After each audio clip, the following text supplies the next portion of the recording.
Well, the black agenda, you know, may need to wait until we're dealing with this. You know, black people aren't being pulled over or asked for their IDs right now.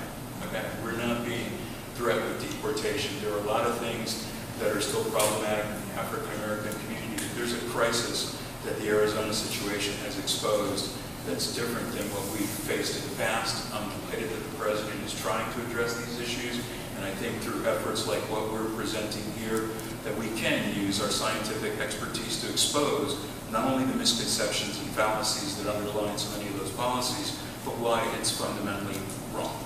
Thank you.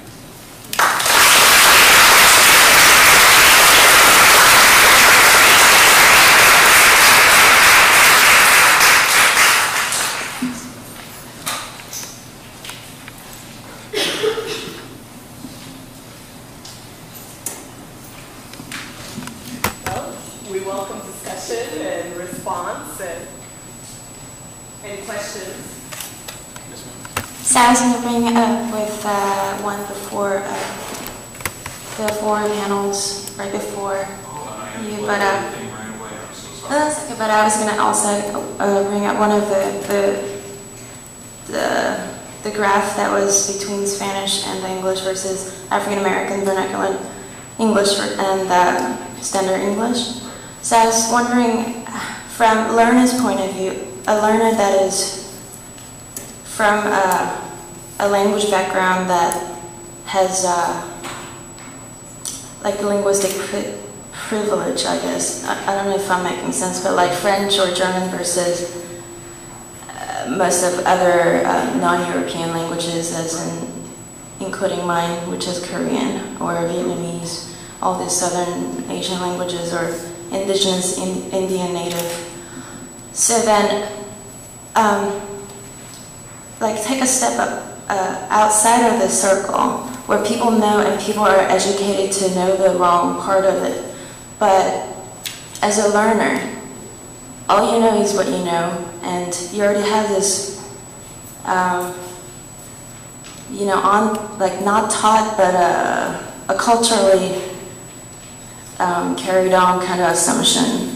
So like you would have TA in class who's a French background heritage, French native speaker who's a TA versus who's Korean TA, for example. The learners will have more than enough patience to understand and willing to understand the comprehension skill that the TAs present.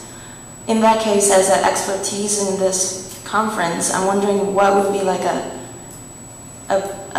basic element kind of advice to give to these learners because they don't know, or that it's not to blame them to begin with. What would you suggest? Thank you for that point, that question, which I think was really an important one. And you're absolutely right that there are some dialects that are non-standard that are privileged, right? So the stereotype associated with the French dialect is one that it's very romantic.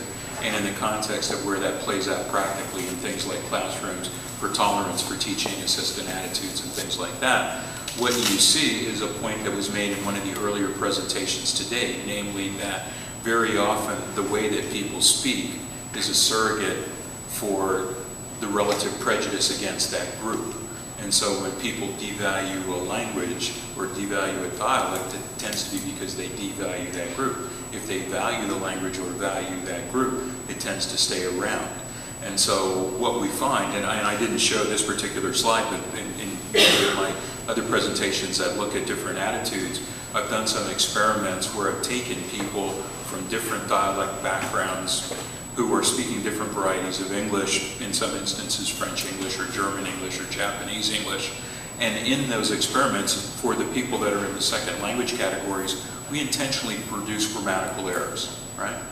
Then, in some of the cases that would be stereotypically devalued, such as Chicano English or African American English, we have the people produce speech that is grammatically consistent with the standard, even though the pronunciation is not the same.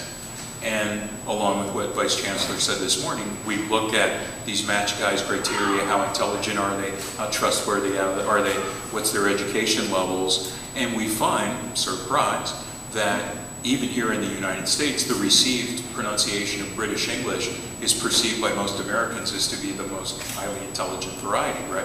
Well, there's lots of historical reasons why many speakers of US English are intimidated by British varieties of English. That's why they all work at Neiman Marcus. Okay? I mean, you know, go into Neiman Marcus, you're the customer, and yet you feel somehow that, you know, right?